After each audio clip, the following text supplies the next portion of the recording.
आज गंगा दशहरा का स्नान पर्व है और आज ही के दिन मां गंगा का धरती पर अनावरण हुआ था और पहली बार मां गंगा धरती पर हरिद्वार में अवतरित हुई थी और इस मौके पर हरिद्वार में गंगा स्नान करने के लिए भारी भीड़ उमड़ रही है। बड़ी संख्या में श्रद्धालु हरिद्वार के हर की पौड़ी पर सुबह से ही गंगा स्नान कर रहे हैं। माना जा रहा है कि मां गंगा ने आज ही के दिन धरती पर अवतरित होकर राजा भिराग के पुरखों को उद्धार किया था, इसीलिए आज ही के दिन हर की पौड़ी पर ब्रह्मकुंड में गंगा स्नान करने का विशेष महत्व है। मान्यता है कि गंगा दशहरा पर गंगा स्नान करने से 10 तरह के पापों से मुक्ति मिलती है और इस दिन गंगा स्नान करके दान करना और जल का दान करने का विशेष महत्व माना जाता है।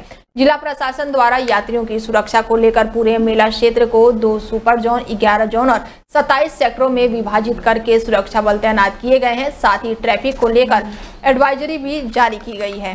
क्या नाम है आपका? मेरा नाम राजीव शर्मा है। कहाँ से आए? मैं हिमाचल प्रदेश से आया हूँ। आज गंगा स्नान क्या गंगा दशहरा है, क्या महत्व मानते हैं गंगा स्नान का? गंगा स्नान का महत्व यह है कि क्योंकि आज गंगा जी का अवतरण हुआ था पृथ्वी पर और इसमें यदि हम लोग स्नान करते हैं तो हमारे जितने भी दुख दर्द हैं या पाप हैं वो गंगा जी अपने में समाहित कर लेती है, क्योंकि गंगा जी का जो अवतरण है वो पापों को नाश करने के लिए ही पृथ्वी पर हुआ है। क्या नाम है आपका? जी आकाश रघुवंशी। आज गंगा दशहरा का स्नान है, स्नान किया आपने? जी अभी स्नान किया है और गंगा दशहरा के पावन पर्व पर सभी को शुभकामनाएं और मां गंगा से प्रार्थना करता हूं कि सभी को अपने इस पावन जल से पवित्र करे और इस देश के और विश्व के अंदर शांतिपूर्ण माहौल बना रहे और भारत देश विश्व गुरु हो और पितरों का आशीर्वाद इस देशवासियों को मिलता रहे।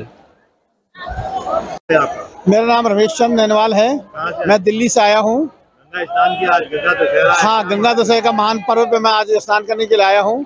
बड़ी उत्तम, मेरे को आनंद आया है और यहाँ पे हरिद्वार में हर की पौड़ी में मैं स्नान कर रहा हूँ परिवार के साथ में। भगवान ऐसा ही पर्व हमेशा बनाए रखे और सभी हिंदू भाइयों को मेरी तरफ से राम राम। क्या महत्व मानते हैं यहाँ पे स्नान करेंगे तो? आगामी बकरीद के त्योहारों को शांतिपूर्वक तरीके से संपन्न कराए जाने को लेकर मैंगलोर कोतवाली में क्षेत्र के ग्रामीणों के साथ संगोष्ठी आयोजित की गई है। बैठक में कोतवाली प्रभारी शांति कुमार ने कहा कि त्योहारों के अवसर पर सांप्रदायिक सौहार्द और कानून व्यवस्था बनाए रखना हमारी नैतिक जिम्मेदारी है, किसी भी तरह की अफवाहों पर ध्यान ना दें। उन्होंने कहा कि कुर्बानी करते समय साफ सफाई का विशेष ख्याल रखें, अवशेष और खून को खुले और नालियों में ना बहाएं। उन्होंने कहा कि सुरक्षा को लेकर पुलिस मुस्तैदी रहेगी, किसी भी जानवर के अवशेष को सोशल मीडिया पर शेयर नहीं करेंगे। आपसी सौहार्द और माहौल खराब करने वाले असामाजिक तत्वों के खिलाफ सख्त कार्रवाई की जाएगी। त्योहार के अवसर पे जो कुर्बानी और नमाज अदा की जाएगी उसके संबंध में दोनों संप्रदायों की और सभी गणमान्य व्यक्तियों की मीटिंग की गई ताकि सभी लोग ईद उल जुहा के त्यौहार को शांतिपूर्वक और खुशी से मना सकें। किसी का कोई इश्यू हो तो उसके संबंध में चर्चा की। सभी लोगों ने एक मत होकर अच्छे से और शांतिपूर्वक मनाने के लिए अपनी सहमति दी और एक दूसरे का हमारी अपील ये है कि जो सांप्रदायिक सौहार्द है वो बना रहे और सभी लोग हंसी खुशी से सभी त्योहारों का आनंद ले। आगामी समय में हमारा कांवड़ भी आने वाला है। वर्तमान में हमारी 4 धाम यात्रा भी चल रही है, तो हमारी जो गंगा जमुनी तहजीब है उसको बरकरार रखें और हंसी खुशी सब लोग मिलजुल के एक दूसरे त्योहारों में।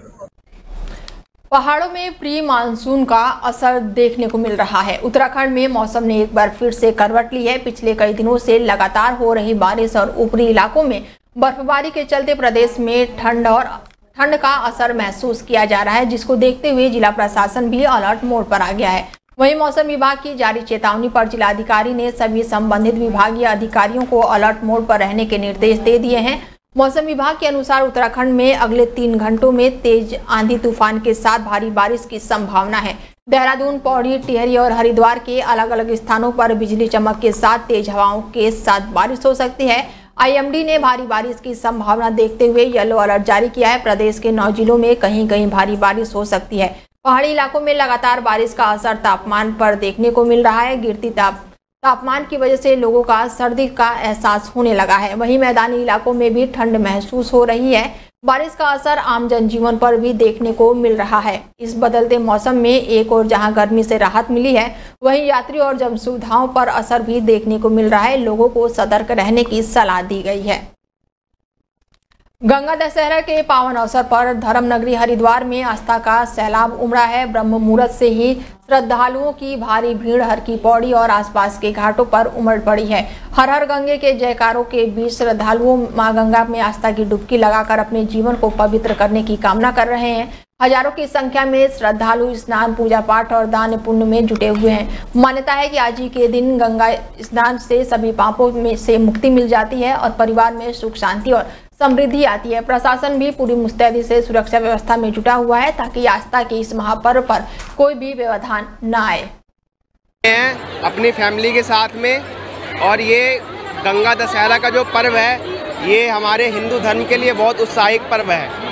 हम जैसे सनातनियों को एकजुट होकर ये सारे कार्य करने चाहिए जिससे कि हमारी सनातन की जागरूकता बढ़ती रहे। यहाँ पे आपको दिखेंगे लगभग करोड़ों की संख्या में, लाखों की संख्या में जो व्यक्ति आए हैं, वो आपको दिखेगा कि इनकी धार्मिक पवित्रता की मतलब उज्ज्वलता जो है वो आपको बढ़ती हुई दिखाई देगी।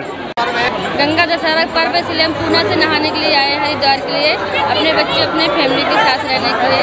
हमको यहाँ आके बहुत अच्छा लगा और यहाँ भीड़ देख के बहुत अच्छे सुंदर लगा। गंगा दशहरा का महत्व बहुत है हमारे हिंदू धर्म संस्कृति की। हम इसको बहुत ही अच्छे पर्व मानते हैं नहाने का, इसलिए हम बहुत दूर से नहाने के लिए आए हैं गंगा दशहरा के लिए। फैमिली के साथ आए हैं, हम पूना महाराष्ट्र से रहने के लिए रहते हैं, वहाँ से आए हैं नहाने के लिए। सितारगंज कोतवाली में मुस्लिम समाज के लोगों के साथ आगामी बकरा ईद को लेकर एक पीस कमेटी की बैठक की गई, जिसमें समस्त विभाग के अधिकारी मौके पर मौजूद रहे। साथ ही सितारगंज शहर के मुस्लिम समाज के लोग पीस कमेटी में शामिल हुए।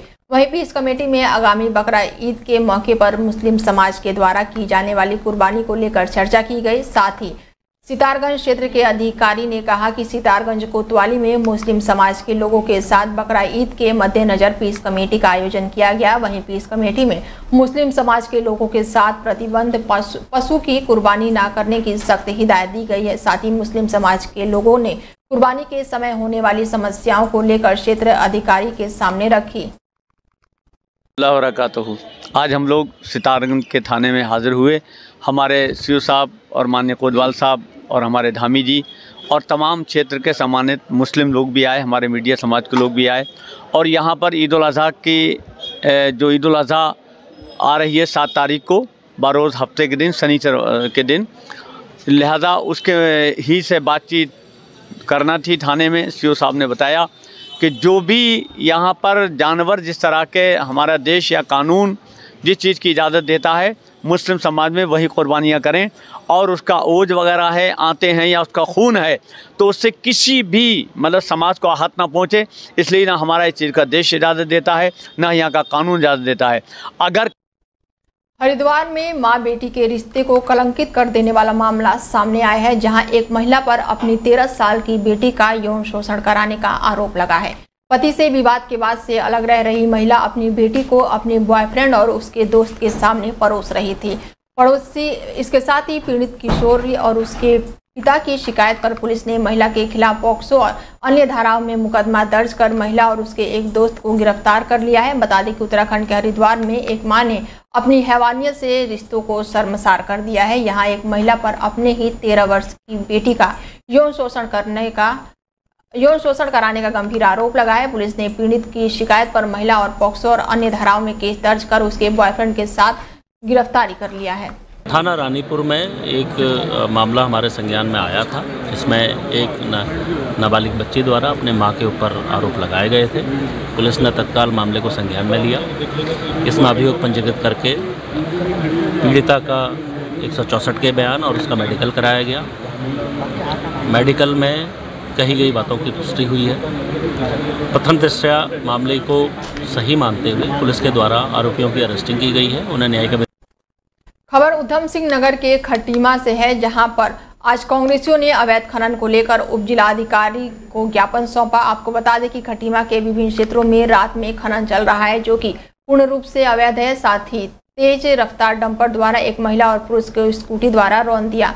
महिला की मौके पर ही मौत हो गई, वहीं पुरुष घायल हो गया। इसी को लेकर यूथ कांग्रेस के जिला अध्यक्ष और उप जिला अधिकारी खटीमा को ज्ञापन सौंपा गया और साथ ही मीडिया से रूबरू होते हुए नरेंद्र आर्य ने कहा कि क्षेत्र में अवैध रूप से खनन चल रहा है, जिससे लोगों को खासा दिक्कतें हो रही हैं। साथ ही उन्होंने ये भी कहा कि कामन नदी में खनन की अनुमति समाप्त हो चुकी है, लेकिन उसके पश्चात भी नदी में रात को खनन चल रहा है और यह प्रशासन की मिलीभगत से हो रहा है।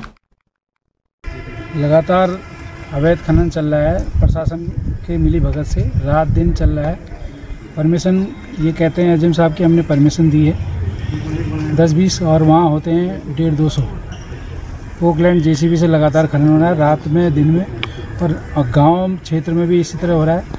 कामन नदी जो ठेका दिया था वो ठेका पूरा हो गया, उसमें भी लगातार रात को खनन होता है। और ऐसे ही शहर और क्षेत्र में लगातार एक्सीडेंट हो रहे हैं। कल ही का एक मामला है डंपर के द्वारा एक महिला का, और बिचपुरी चकरपुर क्षेत्र में आता है वो, तो पति को रिफ़र करा है और मौके पे महिला की मौत हो गई है। तो लगातार ऐसे मामले आते जाते रहते हैं। तो इसलिए आज यूथ कांग्रेस और समस्त कांग्रेस के द्वारा एजेंट साहब को ज्ञापन दिया है कि इसका संज्ञान किया जाए, और अगर इसमें कार्रवाई नहीं है तो आंदोलन करेंगे यूथ कांग्रेस और कांग्रेस मिलकर। नरेंद्र आर्य, जिलाध्यक्ष उत्तर प्रदेश। के ऊपर अगर अवैध खनन का पूरा कार्रवाई की जा रही है तो इस पर पूरी कार्रवाई अमल में ली जा रही है। हम लोग इसमें माननीय कोर्ट्स के निर्देशों का भी पूरा अनुपालन कर रहे हैं, और इसमें क्योंकि जो भी अनुमति होती है शासन स्तर से दी गई है तो उसको पूरा देखा जाएगा, और कोशिश ये की जाएगी कि कोई भी अवैध खनन न हो पाए। माननीय मुख्यमंत्री जी ने खुद भी बताया कि खनन से हमारी आय इस साल सर्वोच्च है। सर, चकरपुर क्षेत्र में रेलवे विभाग द्वारा खनन किया जा रहा है रात्रि 8 बजे 8:30 बजे तक, और ग्रामीणों का कहना है कि अगर उसे कहा जा रहा है कुछ ऐसा किया जा रहा है तो शिकायत संज्ञान में आई, हम लोग उस पर कार्रवाई कर रहे हैं। ग्रामीणों को धमकाया जा रहा है। सर, रुड़की के मैंगलोर आयोजित क्षेत्र के पंचायत समिति की बैठक में बुधवार को बदहाल सड़कों और जल जीवन मिशन योजना में सुस्ती का मुद्दा छाया रहा। जनप्रतिनिधियों का कहना था कि जल जीवन मिशन के तहत सड़कें खोद दी गई है, लेकिन काम पूरा नहीं कराया गया है। सड़कों की मरम्मत और निर्माण न होने पर बरसात के दिनों में ग्रामीणों को भारी परेशानियों का सामना करना पड़ रहा है। इसके साथ ही समस्याओं को दूर करने का आश्वासन भी दिया गया। बैठक में 40 में से 27 बीसीडी मौके पर मौजूद रहे। बुधवार को ब्लॉक प्रमुख कोमल देवी की अध्यक्षता में क्षेत्र पंचायत समिति की बैठक हुई और इस ब्लॉक प्रमुख ने कहा कि हमारी सरकार गांव के विकास के लिए दृढ़ संकल्पित है। मॉडल बनाकर गांव का विकास हो रहा है। उन्होंने कहा कि ग्राम पंचायत शासन की सबसे छोटी इकाई है। क्षेत्र पंचायत नारसन में माननीय प्रमुख महोदय की अध्यक्षता में ये बीडीसी की बैठक संपन्न की गई है। इसमें सभी विभाग जो है, हमारी रोड हो गया, विद्युत है, जल है, नाले की समस्या है, सभी समस्याओं को जनप्रतिनिधियों द्वारा उठाया गया है और सभी के निराकरण के लिए संबंधित विभाग जो है उनको शक्ति निर्देश दे दिया गया है। देखिए, एक आपको ये बता दूं, हमने बीडीओ साहब को निर्देश ये दिया है कि जो भी हमारी समस्याएं इसमें आई हैं इसको डिजिटलाइज भी किया जाए, क्योंकि बहुत नए प्रस्ताव हैं वो भी पारित होते हैं, और जब हमारी जिला योजना पास होती है, राज्य सेक्टर में कोई स्कीम जानी होती है, तो हम इस बीडीसी में जो पारित हुए हैं प्रस्ताव उसको भी कंसिडर किया जाएगा। और डिजिटलाइज करने से ये होगा कि जिले लेवल पर भी इसकी मॉनिटरिंग की जाएगी, तो कोशिश की जाएगी जो भी मुद्दे उठाए गए हैं उनका निराकरण जरूर किया जाए।